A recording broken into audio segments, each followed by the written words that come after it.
Hey there, everybody. Welcome to my channel, The Magical Solution. My name is Lailani. It is Sunday night, and it is the last Sunday of October, which is a perfect time to bring my next guest on, Dr. Anuradha Dayal-Gulati. And she is an amazing author who had written Healing Your Ancestral Roots, Release the Family Patterns That Hold You Back. Now, when I say everyone needs to have this book on their bookshelf, I mean that. I really, really do. Now, Dr. Gulati is an energy practitioner, a transformational coach with a PhD in economics. And after 15 years in finance and academics, she began a new path of helping people release the past and reclaim their power. She's trained as a flower essence therapy coach and a family constellation therapy coach. She lives in Boston, Massachusetts, and you can find her at healingyourancestral.roots.com. Those of you guys who are watching us live on YouTube, on Facebook, on Twitch, and on all the places, thank you so much for being here. And for those who are watching on the replay, thank you so much for watching. Let's get to it. Hey there. Hi, Lailani. Thank you so much for having me on your show. I'm so I am so excited to party with you tonight. and thank you for saying my name the way you said it, like so smoothly and effortlessly. Girl, I was so nervous. You can call me Anu. It's Anu, we easier. got it. So we've got a bunch of people in the chat room already excited to get this live started. And I guess the first question I'm going to kick it off with is just really simple. From economics to healing your roots, what's that journey like? At one level, I would call it from fate to destiny. And Yeah. that's the journey I guess we are all making, even if we don't know it. So I think at some level it was meant to happen because I had a health problem and I Mhm. had to go into the ER. And, I was like, this is it. I'll come back out, get back on my life as usual, pick myself up. But then one night, out of nowhere, I had to go back into the ER. And I remember starting to feel really scared like, what's going on? What's happening to me? But I came out, and it was when I had to go in for the third time. Mm. That's when I really started to feel a sense of like, I'm never going to be okay. And I could tell from the doctors' faces around me that they didn't really know what was going on. But I had a very dear friend, and she came to see me in the hospital. And she said to me, she said, she held my hand and she looked at me and she said, Anu, how many times are you going to go through this? What is it going to take for you to change? And, Mm. I go back to that question even today because her question was like the turning point. And I literally willed myself out of the hospital and I found this amazing Chinese medicine doctor. I fell into flower essences. And, my life just took on this different trajectory, this different path. But I realized that is really what I wanted to help people do. It became my mission. I wanted to help people like shift so that they could create the life they wanted. That's what I Mm. really wanted to do, and I feel like that's what I do now. Like help people Yeah. I create. mean, this book for sure, for sure. Now, here's the thing, that story is amazing and upon hearing it, the first thing that comes to my mind is the average American, right? The average American, if you were to tell them, you know, when is it time for you to change? It's almost as if they interpret this as victim blaming. Oh, well, it's not my fault. I'm in the hospital. It's not, how could you say that? And da, da, da, da. And there's this whole pushback of not wanting to at least take a little bit of accountability, whether it's your diet or your movements or your whatever. Um, and I'm wondering, has that been something you've encountered in your time working with clients and healing with them? I encountered it with myself, Leilani. It's so easy to say it isn't me. And there's that really nice story. I think it's from the Christian tradition. They say when God speaks to you, He whispers, then He speaks, and then He hits you with a 2x4. I feel like, okay, when I get hit by the 2x4, I'm like, oh my God, I wasn't listening. And it is like, what do I need to do to change? Because the way the universe, just like the laws of gravity, there are all these laws, the elliptical laws by which the planets rotate, the stars rotate. Um, there are also sort of invisible universal laws, and things are meant for our evolution. And if Yes. we don't listen, the challenge gets harder and harder, so that we start to shift and we start to listen. Because it goes Mhm. back to, what are we here on earth for? Right. I used to get so upset when my kids would miss a day of school. Now I feel school is overrated. Oh God, where were you when I was growing up? Oh my God. Yeah, the real school is life. It's like when you're small, you have dolls, you play with them, then you get better, bigger, you grow out of them, and you get married, and you recognize like the dolls were never real. They were toys. You come out in the real world, and school is fine. It's just a little training wheels for the real thing, which is life. Wait, you froze a little bit. I don't know if I'm frozen.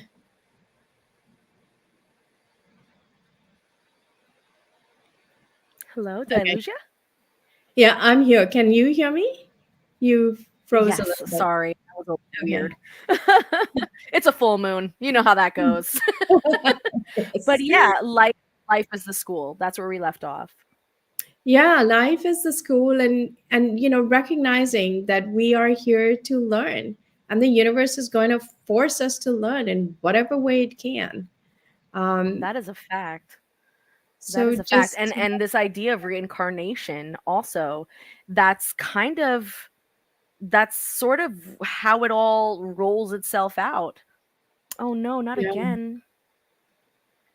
So you're not frozen on my end. Hold I on don't one second. Let me see what's going on. know. Okay. Hold on one second.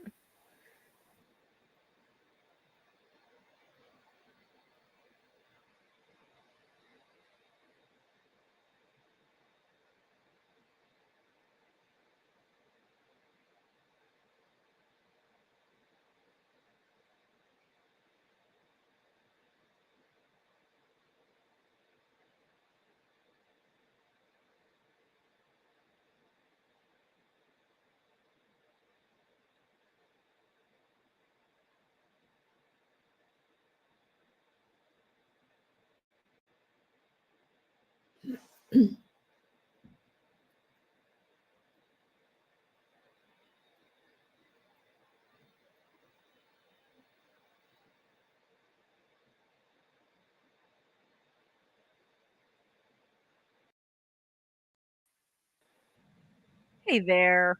Okay. Hey, it's a Friday, a Sunday, sorry, it's a Sunday football time. It's a full moon. You know how it goes. Um, but yeah. So here's my next question. Because I was gonna get into reincarnation, but I feel like that we should save for later. My next question is: we see books like this. We do. I'm not gonna lie. And this is not an insult. It's a very trendy topic right now. This idea of ancestral healing. So my question to you is, what makes your book different? What's your style of healing? What are the techniques? What are the exercises that you are giving that stands out from these other books? Well, um, going back to the idea of victimhood, Yes, when we think of our ancestors, we think of maybe our parents, but our ancestors are not just our parents, but they include those who came up to 7 generations before us. That's what, Native American traditions and a lot of Eastern traditions assume. Um, But I can you still hear me because you're looking frozen on my screen? Okay, no, that was okay. Yeah, no. Um, and this idea of being a victim, like I am the product of what came before me and what was done to me, but really we take on pieces of our ancestral lineage to resolve them. And we take it upon ourselves to resolve them. So when you think about it, we are actually born to do this work, like taking on a piece of this. So what I feel in my book I do is I help people identify what the pattern is, like what is coming up for you, what are you struggling with, and you can go and look and explore that in your family. Mm, But the main issue is looking at what are the emotions coming up for you. mhm, And all you need to do is to shift them and release them. And that's really hard to do. And what I do is I offer like the flower essences to help you shift that. So I feel like if we can make this as effortless as possible, so the practices, the tools are really to make things as effortless as possible. Because what we're really trying to do is to just simply get into a place of accepting our ancestry, accepting our lineage, and just moving forward with our life. right. It's really honoring ourselves as much as honoring what we came from. It's So never so you're more. not asking people to you're not asking people to, you know, hold on tight to traditions and religions and ways of thinking, especially now that when you as we move through society, we move through these economic times, capitalism and all of this stuff, we're seeing a shift not only in tradition, religions and beliefs, but we're looking at a shift in just simply the way we consume food, the way we get our clothes, the way we have relationships now. It's a swipe of an app. So, all of this stuff, it seems like it would seem counterintuitive to cling on to all of those ancestral things. But at the same time, there are sort of universal truths. Like we've all had our heart broken at one point. We've all, so there's like pieces of it. How do we know what to take and what not to take? Like, or is this more about only really addressing it when you're not feeling well, or when you have a personality that doesn't mesh well? Yeah, so I think what happens is whenever there's a dissonance in our life or extreme dissonance in our life, that's when we start to search for answers. Because before that, the pain is never sufficient enough to make us go looking for answers. And and the journey I feel that we're on is really encapsulated in like this African proverb, which Mm, says, "When you cut your chains, you free yourself." mm, So when you cut your chains, you free yourself. When you cut your roots, you die. So mm. what we're trying to do is we're trying to cut our chains, the limiting beliefs, the conditioning, all of that that's just like holding us prisoner. Like my mom was like this, my dad was like this, my culture is like this, people are like this. Cutting all those limiting beliefs, all those chains. And our task is to honor our ancestors. And honoring our ancestors to me is just simply accepting what came before us. It's not trying to fix it because we cannot fix it. We can't fix what came before us. But the way in which we hold it with a Mm, certain degree of like little, like not super tight clothing, like just, it is what it is. I can't change what came before me, but I can change how I carry it. mm, That's how the flower essences support us in shifting how we carry it. So that we can move forward. Because, sometimes we get caught up in like wanting, subconsciously permission to not feel guilty or to move forward. But we actually want to just, honor our ancestors, like invite their blessings, but we're not asking for permission and just ah, move on. yes. Yes, because yeah, so like I'll give you a silly example. Like I have a girlfriend who who is just always involved. And in Spanish, we call it bochinche, but gossip. And if she's not involved in gossip, she must be around to at least overhear it. Like, Mm, has to, right? Um, but what she doesn't realize is although that activity may seem fun for her, it causes her a lot of distress because whatever she's hearing, she'll take it very personally. It becomes like a whole, and she's completely unwell because of it. mm, And one day I had asked her, I'm like, why do you keep doing, like, mind your business? Why do you keep doing that? You know? And she's like, I don't know. And I had been to her house, I had been around her family, and I realized her mother is exactly the same way. mm, And I'm like, okay, I see where you get it from. Now, that's not to say her mom is bad. That's not to say she's a horrible woman. That's not to say she doesn't give wonderful, insight. It's that one piece that she didn't have to hold on to. She didn't have to adapt that personality piece. You know what I mean? But she did. And it's like one of those things where it's like, okay, now that you know this, what are we going to do about it? You know? yeah. Crazy. And sometimes it's hard to let go of those pieces because you feel like you're being disloyal or Mm, you're being judgmental. But if you just go to that space of like, I can see she's like that, and maybe there's a reason why she's like that. Perhaps she always felt a little left out, and this way she's sort of in the center of things. She's a key piece, part of a network of information. People don't make sure she's not left out. Well, we can say, I can choose differently. Like, I can see why she chose that and why she's like that, but right. I can choose to be different. So Exactly. going from that, just that acceptance instead of judgment and just saying, I'm going to be a little different. Right. So you used an interesting word in your book, and I would love for you to explain it a little bit. It's transgenerational ancestral energy. What is that? Let's talk about it. Yeah. Um, you know, if you feel like something in your life is stuck, like you've been trying really hard and something feels stuck, like no matter what you're doing, it's not shifting. It might be, financial success, career success, a relationship you want. It could be a lot of different things. But there's this feeling like I'm doing my best and it's not moving in my life. Like a block. It's Yeah. like a block. And if you think about it, you might recognize that this happened to somebody before you. Mm, Like there's patterns of bankruptcy, there's patterns of divorce, there's patterns of like not having career success, different kinds of things. And when you think about that, that is your ancestral energy field speaking to you through the presence of patterns, through the presence of like blocks. And it's just because you have taken on to heal a small piece of it. mm. So even though it feels really big, you have taken that on. And that's that ancestral energy work. And that's the ancestral field speaking to you.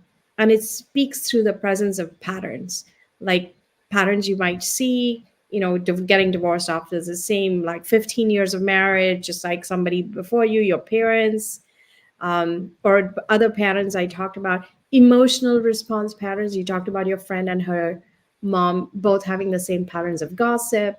Like all of those become ways in which you end up stuck. Yeah.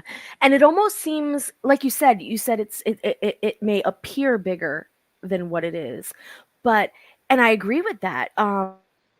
It almost feels like it's surface level. For example, patterns with money, not being able to save money, or always feeling like every time you get it, it just goes. It never stays with you, right?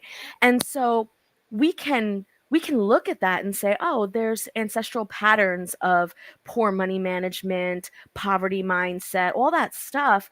But what's underneath that? Like, there's definitely much more than just I have problems with money and I don't know how to keep money. And so getting to that deeper part, is that where this field helps you, or is that where the flower essence helps you, or is that where the talk therapy helps you? Like, how do we get to that really deep part? Yes, and I think a lot of it has to do with transgenerational patterns is the energy of unresolved emotions. Okay. So if you look at this, like, I'm not able to keep money, asking, why am I not able to keep money? Like, what's going on? Like, what is showing up? What was the pattern showing up before you too? Like, what do you remember in your family? And so that starts to then bring it up. You can start to Mm, see, you know, we feel we don't deserve it. Mostly at the root of everything is the feeling of, like, I don't deserve it. I'm not good enough. It's not mine. mm, I can't have this in my life. mm. Um, And and that's a so whole other thing in and of itself. That's a whole that, other thing. yes, and but the moment you start to shift that, because that's also a belief system that we pick up from in childhood, Oh because yeah. we're picking up messages from about ourselves from somebody else. And so if we start to recognize that we are just fine as we are, um, Yeah. we can start to let go of that. And it's like starting to live life from this place of reverence, from this place of intentionality, recognizing that when I listen to people, they're like, are you the person who does the healing work in your family? Are you the one who's like always trying to fix relationships There's with? always one. And that is, I want those people to recognize that they are amazing. They have taken on a sacred task in their family. That's what it is. So recognizing just how amazing you are. That And awareness in and of itself, that yeah. awareness of being a generational curse breaker or a generational trauma bond breaker or whatever you want to call it. You're right. Just that alone is so empowering, and it can seem overwhelming. It can seem like, oh my God, this is like such a big task. We're talking about millennia of Mhm. ancestors. And if you really go back, I mean, you're talking about the entire collective at this point, and that seems and feels like a lot, but it's really, from what I gathered, it's more about your path. It's more like whatever way you're walking, it's a matter of identifying the blocks for that path. Like you don't have to walk 25 paths to clear out all of your aunts, uncles, cousins. No, like it's not like that. It's your path, Yeah. and the things that bubble up to the surface based on your ancestry is what you need to address. That's what's being gifted to you, if you will, I guess is the right word. Yes, yes. And just for in that moment, because you know, in 7 generations we have 254 mothers and fathers, just mothers and fathers. Word. In 20 generations it's like 1 million. Oh my. So it's a lot of people. We're never going to know their names. We're never going to know what they did, their lives. But just every culture has like a set of practices in which they honored their ancestors, because people didn't know their names. There was war, there was famine, you migrated, you moved, like somebody got left behind, somebody got killed, you kind of lost track Yeah. of who it was. But every sort of culture, especially in the East, even in Western Europe, there was a time of the year you just honored your ancestors by saying a prayer for the well-being of their souls. Mm, And that allows them to lift up and lift off. And it doesn't matter if you don't know their names or anything. You just like, to my maternal lineage, to my paternal lineage, you yeah. know may you be in peace and harmony. Just, I have sort of a prayer that I use because I was too far away from India to know exactly how it's done. But I just do it every day, and it just gives you a sense of peace. It brings you to that place of acceptance of what came before you. And then you just start to walk your own path, live your own life. But it's hard to move forward if you're carrying all of this and you can't put it down, and it's like weighing you down. Yeah. Yeah, and I feel like, so now I think is a good time to bring up this concept of reincarnation, because you're right. Like there's processes go through here in life that help us to elevate and to do the right thing and to grow, especially our spirit, just our spirit in general. And then there's rituals and prayers we can do for the ones already gone to help them elevate and their spirit to go. But then there's this idea of reincarnation where, in a lot of traditions, reincarnation is for this purpose, for exactly this purpose, to recognize that we are not perfect, to recognize that our family tree is going to have some rotten apples, some broken branches, and every time we come through, we're being tasked with not only our own spiritual growth, but those things that we talked about bubbling up to the surface, that's part of that growth too. It's almost as if you grow, they grow. This sort of like retroactive, you know what I mean? Like Yeah. consequence. Yeah. And that is just so freaking cool. Yeah. You know, it's so Absolutely. cool. Yeah. So when, because you could, so the energy of our ancestors, this unresolved energy, is hanging around us, and Yes. our ancestors cannot make amends for what they've done, but Right. they want to. Their souls want to find peace. They want to evolve. They want to go to a place of peace. And so they manifest by making these patterns felt, by trying to communicate with us. And so when we do those rituals, we allow them to be at peace. But even if we didn't do anything, when we start to shift out of that place of victimhood that we talked about, we shift their energy without doing anything else. And because we are the ancestors for those who are going to come after us, 7 generations after at least, when we shift those who come after us. So Yes. just by living our life purpose, our life path, we actually have this enormous power to shift so many people before us and after us.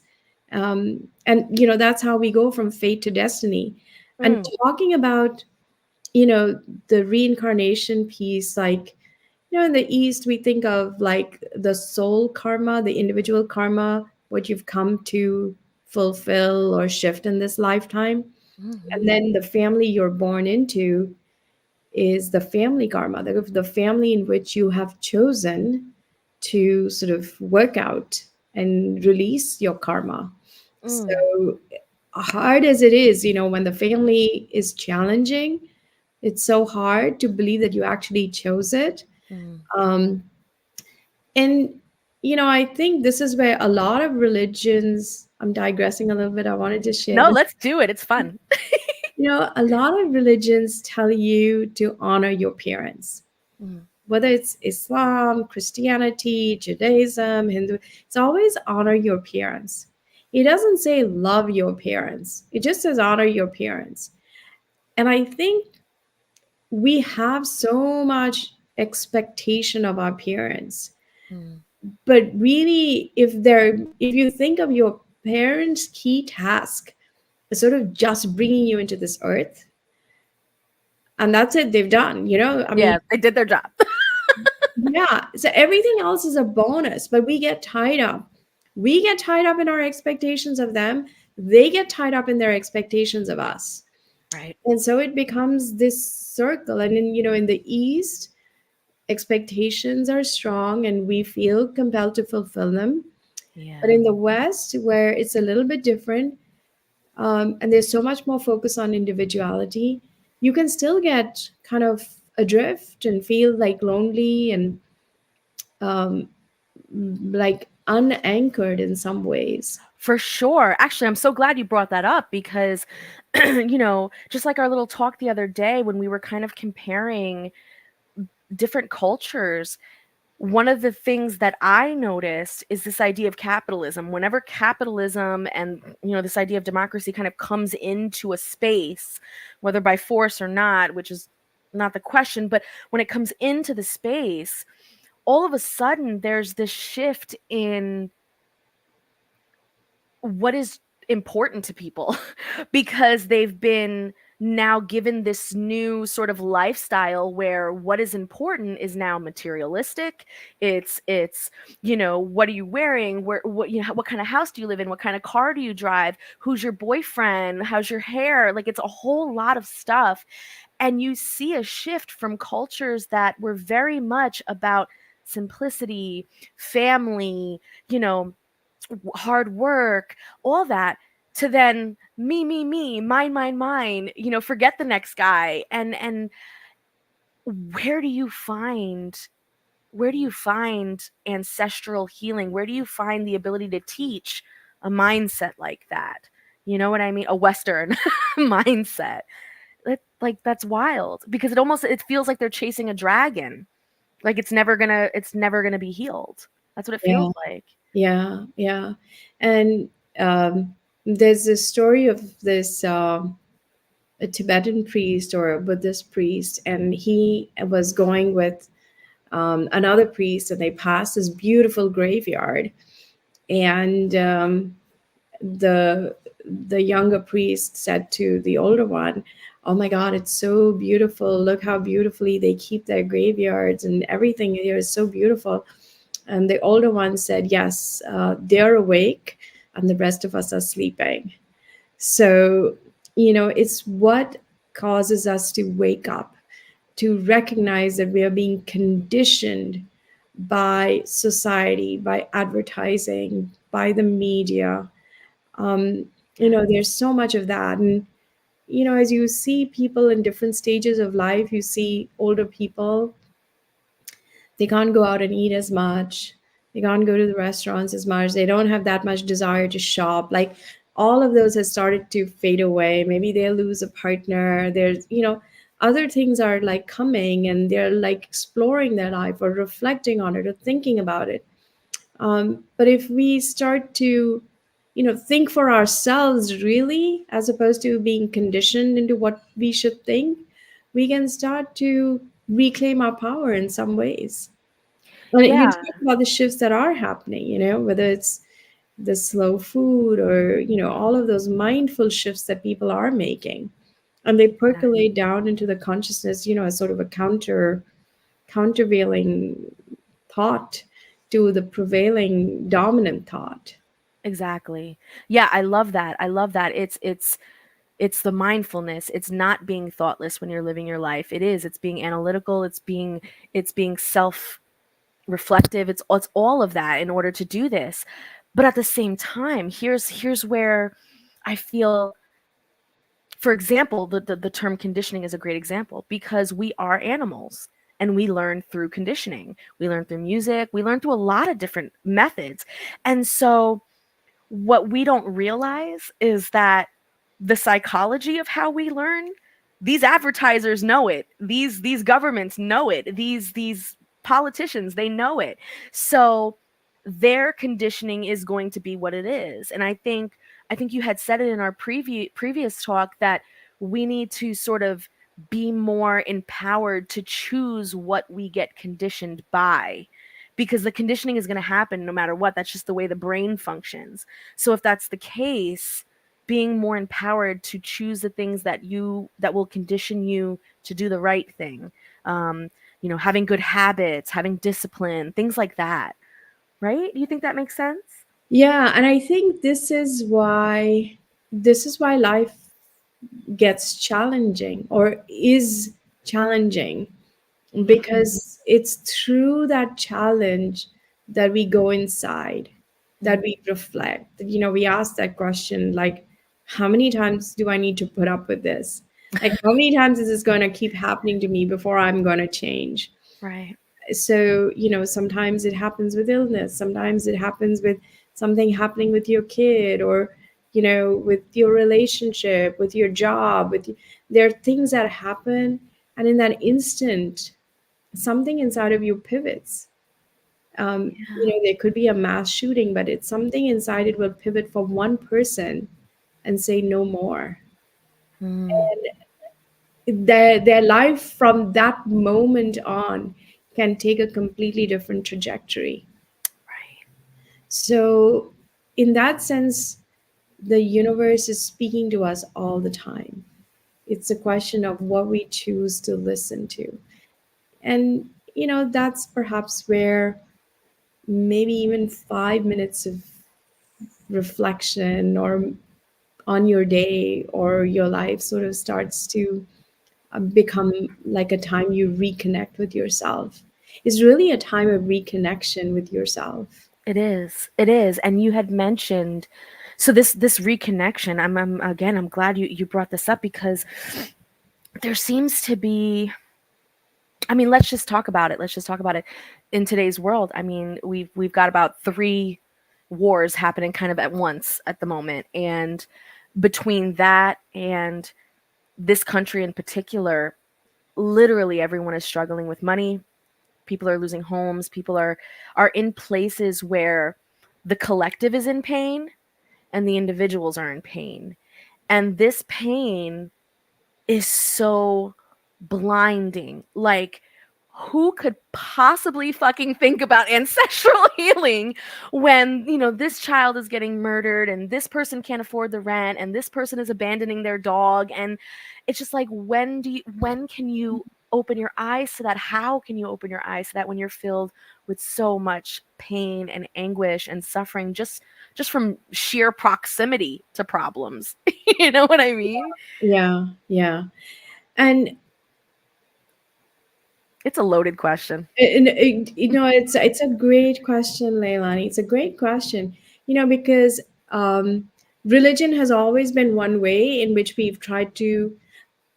Life is decision making under uncertainty, right? Mm, I mean, that's what it is. say it. And religion has come up with different ways to cope with uncertainty. And every religion has an origin story, which sort of ties into, like, how life is meant to be, how it's meant to be lived, whether you get kicked out of the Garden of Eden or whether you are told how you should live, from the tablets coming down from the mountain, or like in Indian philosophy, the whole thing is given on the battlefield. Like the entire, you could think of it as like, even, that great Greek story, Ulysses, Odysseus, where the Trojan, or, the entire philosophy of life is depicted on a battlefield. Mm, And it's about shifting your perspective. Every time it's about shifting your perspective. So when you look at something happening, and you think we're living in 2023, 2024, like how can we be living in a world today with like things that happened, like, so many right? hundreds of thousands of years ago, even, like, have we not moved on? But looking at everything from from the sweep of history, from the shifts in perspective that are happening, when you look for the shifts in perspective, your perspective shifts and you start to like elevate up. Like, I think even it's starting to live life with noticing the sacredness of little things. Like, Mm, I notice, um, for myself, like I've been, with my daughter, like in a certain space, and my mother in a certain space, I can feel my stress, and at the same time, like if I make that moment to just pause and feel, like look at the sunlight, look at the leaves, look at the birds, listen to the sound, there's a part of me that just calms down. yes. And I recognize, like, I've only sat for less than a minute, but just that awareness has shifted my perspective. Yes. And, even if I look at, just this whole idea of like financially, like how much can we reassess? How much do we need? How do we choose to live? How do we choose to treat money?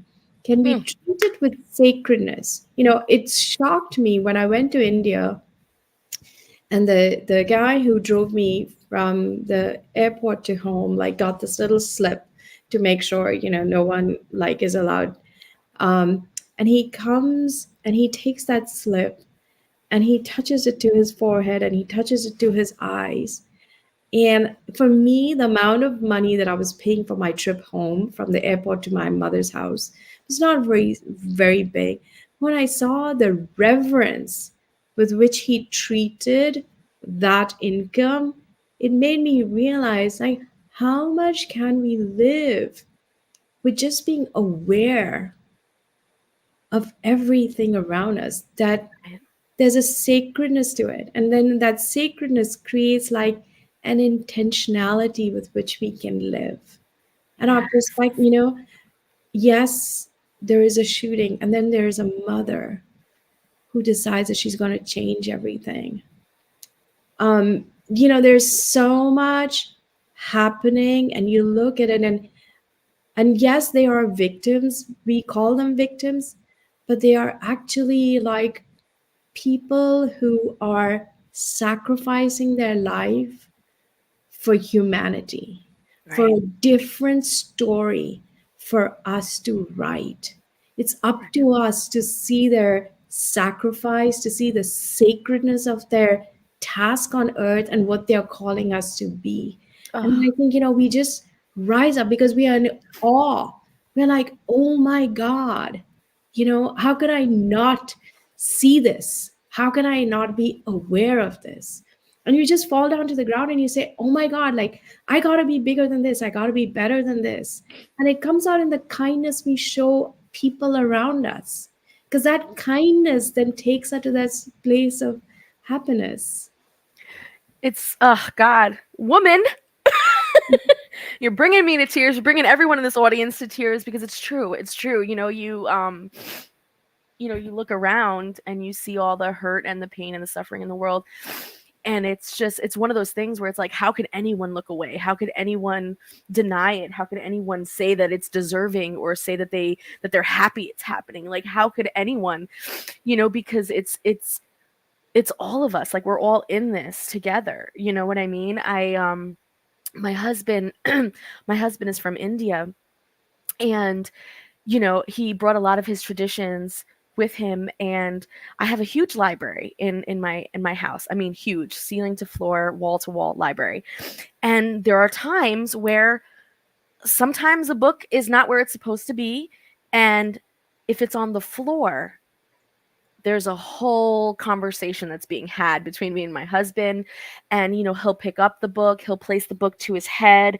There's like an apology that happens, because education is sacred, because that author who put their heart and soul in those pages is sacred. And how dare we place this sacred object on the floor? And by watching him do that, and by seeing this interaction, I'm telling you, Anu, my whole life changed. And it was so simple. It was so simple. But Yeah. it was like, oh my God, I get it now. And you won't see a book on the floor anymore, I'll tell you that much. But yeah, it's like, if the trauma, if Mhm. the roadblocks, if those things are present in your life, if you chose a family that, as you're in it, you're like, what the hell? There's no way I could have chosen. Regardless, right? There's a certain amount of assessment and questioning of, what do I hold sacred? What is important to me and in my path, in order for me to be successful?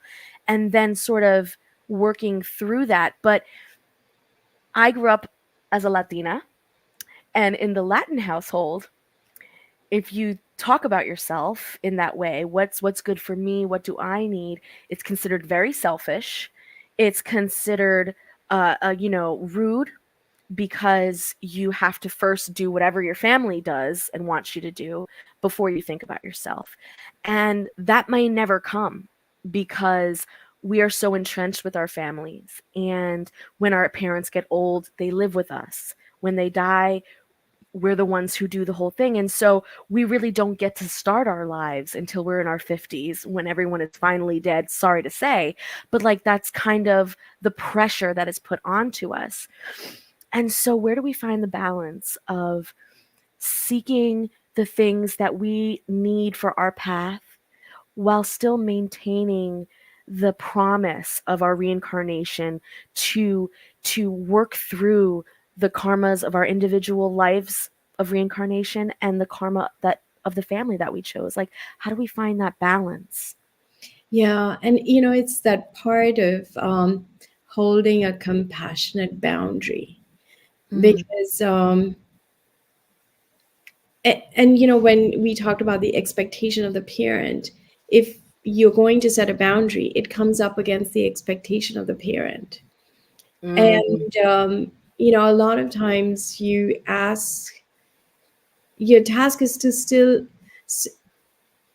we absorb the expectations, we absorb, like, we're trying to make our parents happy.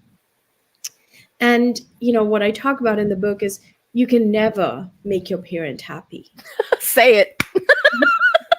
You cannot, because you know what?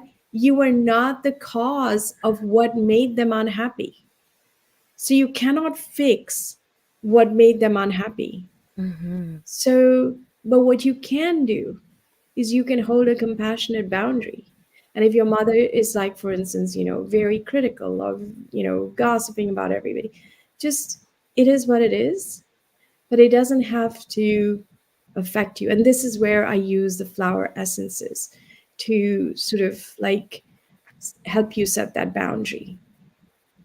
Because the flower essences, you know, the brain right at the back of the head, the part of the brain is like where memory is stored, and then it gets triggered, and then this part has the emotion to it, and then this is the prefrontal cortex that can actually think logically, but this part has no words. So what the flower essences do, they kind of mediate this, and they allow your prefrontal cortex almost to rewrite a different story. It's working with the energy of the meridians, of the energy of your thoughts, and you can write a different story.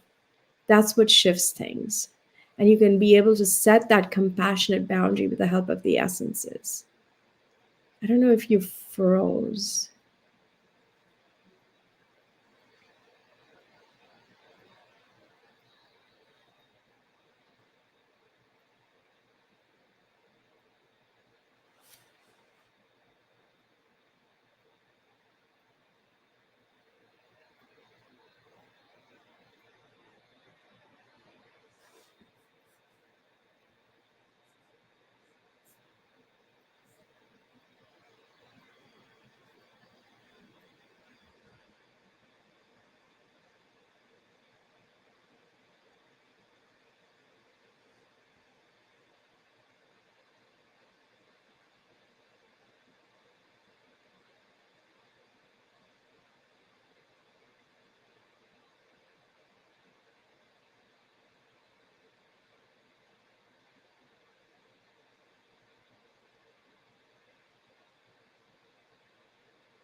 I was starting to get worried. I was like, oh my God, I wonder what I'm supposed to do. No, oh my goodness. My audience is already used to my crazy butt and my awful internet. I can't wait to get this thing fixed. But I heard everything you said. It was just that the screen was off. So I Okay. could hear you. Hopefully everyone else could hear you. Um, but we do have a comment here. But before we do get to that comment, to kind of go back to, so thank you for, first of all, for answering that question with, compassionate boundaries. But when we go through these painful times, whether it's, having a difficult family member that you're living with, whether you are just super empathetic and sensitive and look at things on TV and get wound up, whether it's whatever the case may be, you had mentioned that pain can oftentimes makes it difficult to discern, what the right thing to do is. But when we talk about discernment, there's almost this assumption that we can make about that, because discernment that means that we know something is right or wrong, and to be able to discern the difference. But knowing when something is right and wrong is not the process of the mind, and I don't even think it's the process of the heart.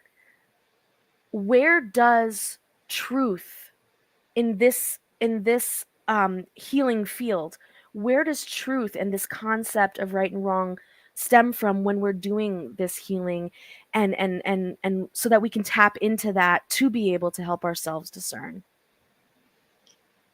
Yeah, I think discernment is an interesting question.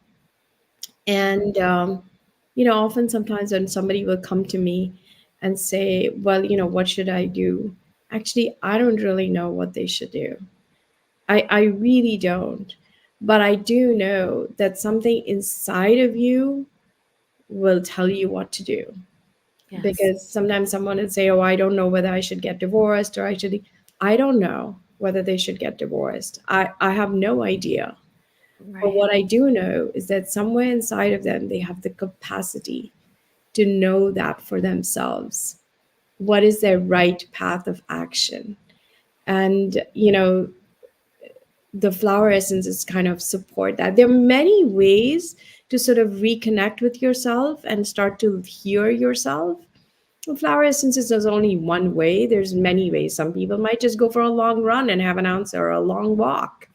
Um, Others do, might practice mindfulness, meditation, might go for a drumming session, might be knitting. There's so many ways in which you hear your inner voice, your inner self. Um, so so that's just one of the things. And one thing I want to say is we have these walls around our hearts starting from childhood. They start to get built up. And the way transgenerational trauma is expressed, it's or not expressed, is the expression of love that is lost. The warmth in the speech, in like the physical, in that caring, in all of that, and allowing somebody to be who they are and you be who you are. Oh, Lailani, you disappeared. I'm seeing something flash on the scene that says, I want to hear more about the flower essences. I don't know if anyone can hear, but I'm thinking maybe I might just answer that.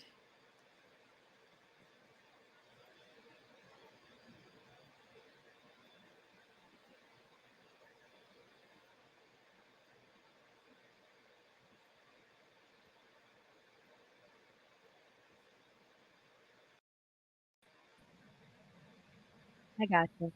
I always got you. It says someone saying, I want to hear more about the flower essences. Do you want? Well, there was a few people who wanted to ask more about the flower essences. Are you able to elaborate on that? I mean, Yeah. buy the book, regardless. Buy the book. So I think, the longest healing journey is from here to here, from the head to the heart, whatever we might understand intellectually, but we have to ultimately shift from the heart. And the Yes. flower essences make it possible to shift from the heart, to open the heart. Um, and what we can think of them as medicine from Mother Nature, because really our true mother never leave the earth, whether we're buried, cremated, never leave her. So Facts. so she's really our true mother. And Essences are medicine from Mother Nature directly, because for thousands of years, dew was considered to have a sacred healing property, but it's really tough to collect dew.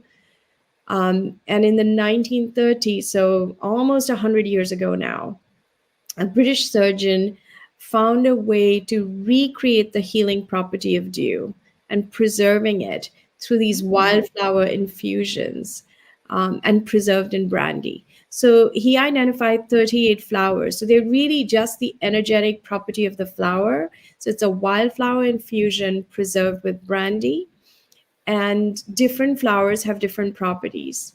And so, two of on my website, you can identify, like, there's a download you can get of 10 key essences that will help you in your relationship. So if someone wants that, they can go to the website and download it. But I find two or three key essences. Willow is for shifting that feeling of being a victim, so it shifts you to a place of gratitude. So willow is one. Holly is another one for anger, jealousy, issues in miscommunication. I don't think it's an accident that we get holly around Christmas time as well everywhere. Holly is another one. Beach is where you feel super critical of others, like, she can never do anything right. You're always finding mistakes, judgment. So those, there are a few essences like that, but I think those three are really valuable for discernment. Wild oat is wonderful for direction. What Mm. should I do? Wild oat guides you. So, they tap into your internal guidance system. And, they're not expensive. Like for under $10 or around $10, you can get a bottle of flower essence. It'll last you a long time. So it's so cost effective, reasonable, cheap. It shifts you. There's no side effects. It's not addictive, like none of those things. Yeah, it's like a win-win-win-win. It really is. I love flower essences. It's Mother Nature taking care of us. She does so with Exactly. such free Yes. abundance, like, It's so true. It's it's like if there's recognizing ever a that. problem, the answer will be in nature somewhere. You just have to look. And the same thing with your own issues. If you have a problem, just go in. Go in. Yeah, Oh, well, even when you take a walk, we feel yeah, better because, there's something about being outside and being there that sort of calms us, and the emotions calm down, and then we can start to think. exactly. Exactly. So I know that their live is almost over, but I want to keep going if you don't mind because we got cheated a couple of minutes, a couple of times. So when we talk, I want to go back a little bit about like these patterns that we're talking about. And okay, so I'm going to give you an example, and maybe this is like putting too much of my life out there, but when I was growing up, my parents did not like to see me cry. It just would like break them down, right? So whenever something got hard for me or whenever something got difficult, they'd be like, "Oh, no, no, no, no, no, don't worry. Just stop. Just give up. Don't worry about it. Just don't do it. Don't do it. Don't if it's too hard, don't do it. Don't worry about it." And that was the majority of my upbringing. I mean, they would give me the opportunity. They'd say, "Are you sure? Like, are you sure you don't want to try?" And if I cried and eventually that was something that I used to get out of situations and it became an ingrained pattern. And it wasn't until college that I realized, like, I can't do that. You can't, every time something gets hard, you can't just walk away from, you can't just not do the thing. Like, we're adults now, right? Um, so it's a pattern, yes, and it was a pattern in terms of my conditioning, my upbringing, but it was also a pattern because when I was in college, it wasn't so much that, oh, I want to blame my parents for the way that they brought me up, shame on them, but more so of, oh wow, now that I actually go back and think about it, I would witness my father doing that. I would witness my mother doing that when things got, they would like sort of coil or they would do whatever. And I'm like, no wonder. So this isn't just Hmm. conditioning of upbringing. It's an actual response to the environment that's ingrained in them that probably was also passed down. Yeah. And it's something that I was able to pinpoint and be like, mm-mm, We're not going to do that anymore. And it was very hard. But when we talk about patterns, so I'm using that as an example because when we talk about patterns, especially in your book, are you talking about family conditioning and upbringing? Or are you talking about like something deep that is passed down generationally? Or is it a combination of both? Like, what are we looking at here when we talk about patterns? Patterns can show up in many different ways. Okay. Patterns can show up, in terms of repetition of events. It can show up in terms of repetition of, how many years things happen in. Like, after 15 years, 25 years, the same pattern shows up. So, those things happen. It shows up in emotional response patterns. It shows up in this feeling of being stuck, like I'm making an effort and nothing is moving. Mm-hmm. You know, the ancestral field also speaks in one more way, which is actually, I don't really talk about it so much in the book, polar opposite. You come from a family of like poverty and you marry into affluence and wealth. And your whole life is spent trying to reconcile those two things. You know, Mm, in your marriage, inside of you, like all sorts of things are playing out. So polarity is sometimes another way in which you're trying to integrate something into your life. mm. And Oh my that's part of God. your life journey. So patterns can show up in many different ways. And I used to think it's one and done, like Right. fix this pattern, like got over it, it's done, and something else shows up because it's like a peeling of layers. But Mm. I also want to just say one thing, I used to think like, oh my God, I'm doing my best as a mother. Um, as a parent, we're Of always flawed. course. And Yeah. my kids remind me of that many times. But now I don't even hold myself to that perfection standard anymore. I think all we're meant to do is to just love, um, and just That's what we're allow meant that to to do. flow. Because no matter what, we are flawed. Because your parents, the story that you're talking about, comes from this place of wanting to love you and protect you. Of course. Of course. Oh my goodness. Oh my goodness. And speaking of those polar opposites, um it's funny that you say that because that's literally what happened with me and my husband. My husband comes from affluence and I come from not affluence. And yeah, it was so funny when we got together. I would still shop at Payless and Walmart and Kmart. He'd be like, why are you doing that? I can get you so I'm like, no. We gotta save that for later. Or like when we go grocery shopping, I'm an apocalyptic shopper. So like I shop in case the world ends tomorrow. And he's like, what are you doing? You're wasting so much money. I'm like, no. So yeah, I totally get it. So speaking of these polar opposites though, when you were talking about counter trends. So I'm kind of bringing it back a little bit. So when you were talking about counter trends with regards to like larger social movements and collective thinking and collective trauma and things like that, do we have those counter trends also on an individual level as well? Where something inside of you is like saying, buck the trend, Yeah. like do it differently. Yeah. Yeah, because I'm definitely an oppositional, defiant little person. Like, someone tells me what to do, I'm like, don't tell me what to do. So, like, yeah, stuff like that. Yeah, and when we're listening to that voice inside of us, it actually has like a strength inside, Yeah. um, and it won't let you let go of it. Like when I started to do flower essences, I was like, what is that? Like people didn't want to like cure about it. My husband would get like anxious, like, what is this thing? Like, what are you doing? Like, no one knows about. Like, it was so far out. But something inside of me like couldn't let it go. Mm, So it's, honoring and trusting yourself too.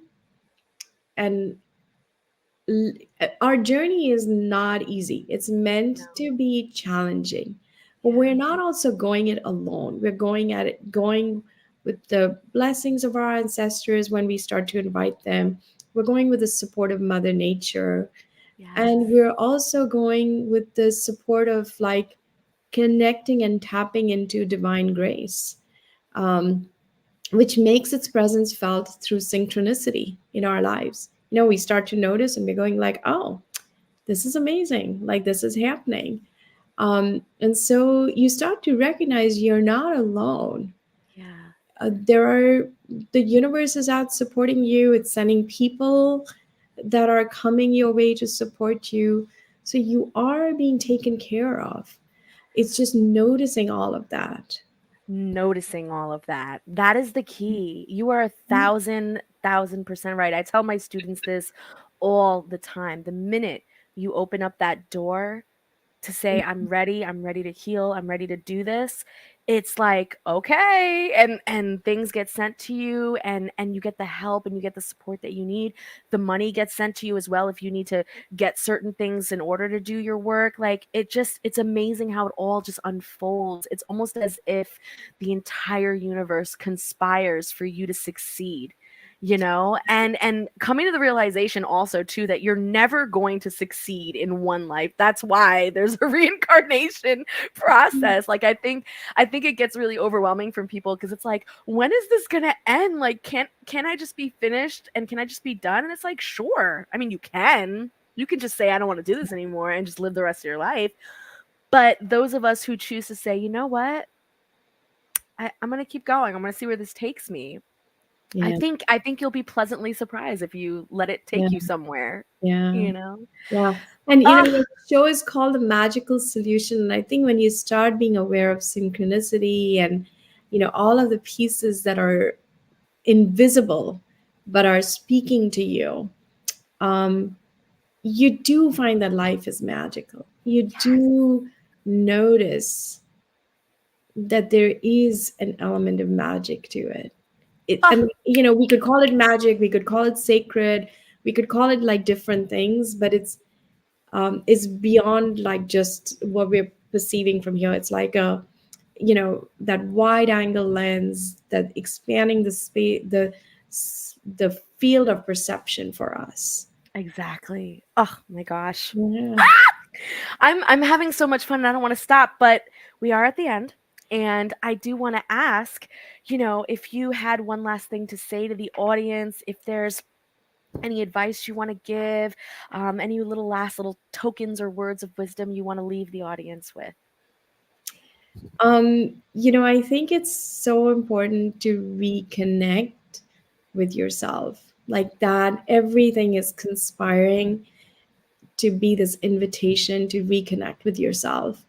And so, what I offer in the book are just tools to do that through honoring your ancestors, through the flower essences, making time for yourself, and recognizing just how magnificent you are because of Yeah, everything that you've gone through and have arrived at this space of like wanting to create shifts and healing.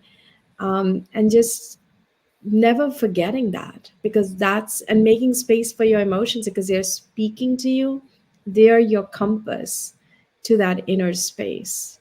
So sure. that's what we forget, that we have to emotions have stayed unchanged for thousands of years, and that's because they're what takes us back to ourselves.